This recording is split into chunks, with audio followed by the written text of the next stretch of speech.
Are we in a position, Treasurer, to take advantage of these low oil prices and boost our strategic reserves? Well, this is absolutely an issue of focus for the Energy Minister, Angus Taylor, and there is an opportunity here.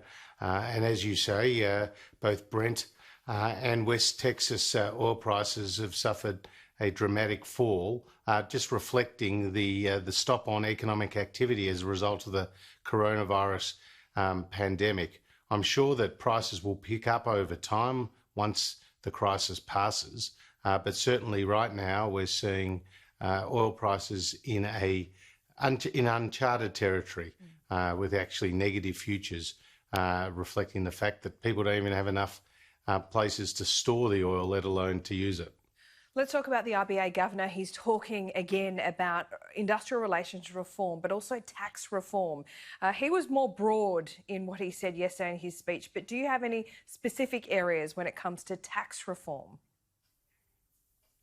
Well, as you know, we've passed through the Parliament more than $300 billion worth of tax cuts in the last couple of budgets. Very significant changes indeed, a flattening and a strengthening of our tax system. If you earn between $45,000 and $200,000, you'll pay a marginal rate of tax no more than 30 cents in the dollar. 94% of taxpayers will pay no more than 30 cents in the dollar. This is a massive change to the tax system. We've also introduced the instant asset write-off, as well as the 50% accelerated depreciation, which will extend into next year, which was part of our response package to the coronavirus. And as you know, we've also passed legislation to cut company tax for small and medium-sized businesses down to 25 cents in the dollar. Now, our company tax rate is still very high by international standards. At the top rate, it's at 30 cents in the dollar, whereas if you go to the United States, it's 21 cents in the dollar. If you go to the UK, it's 19 cents in the dollar. Indeed, in Singapore, it's 17 cents in the dollar. So we're still very high with our company tax rate. Would that be at the top of your list on the other side of this pandemic to help grow the economy and get investors to invest in Australia? Well, look, I'm not going to speculate on what what we'll actually do in that regard. But it's back on the table. Is that fair to say? Well, no. I think I think what's fair to say is that we'll look at tax reform as an area of interest, because we're always looking for opportunities to cut taxes.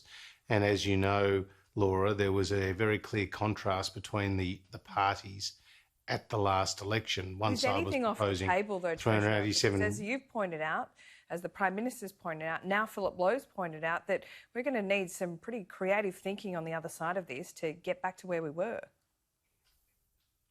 Well, we'll be very focused, as we have been leading into this crisis, on the productivity agenda. That means infrastructure, skills, and education and training, as well as obviously tax reform, industrial relations reform.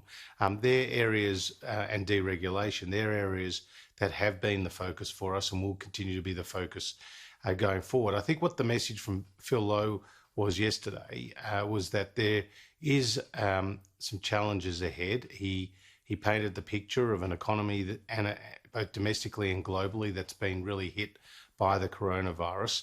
But at the same time, he said the Australian economy will grow strongly in the period ahead after the coronavirus.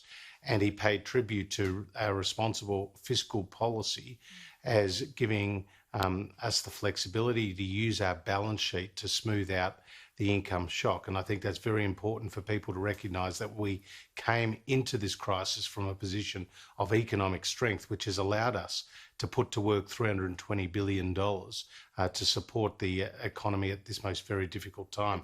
So we'll continue to look for reforms. Business-led, not government-led, as the Prime Minister and yourself has pointed out. So will you be looking firmly in that space about how you can more quickly, get companies back hiring and spending?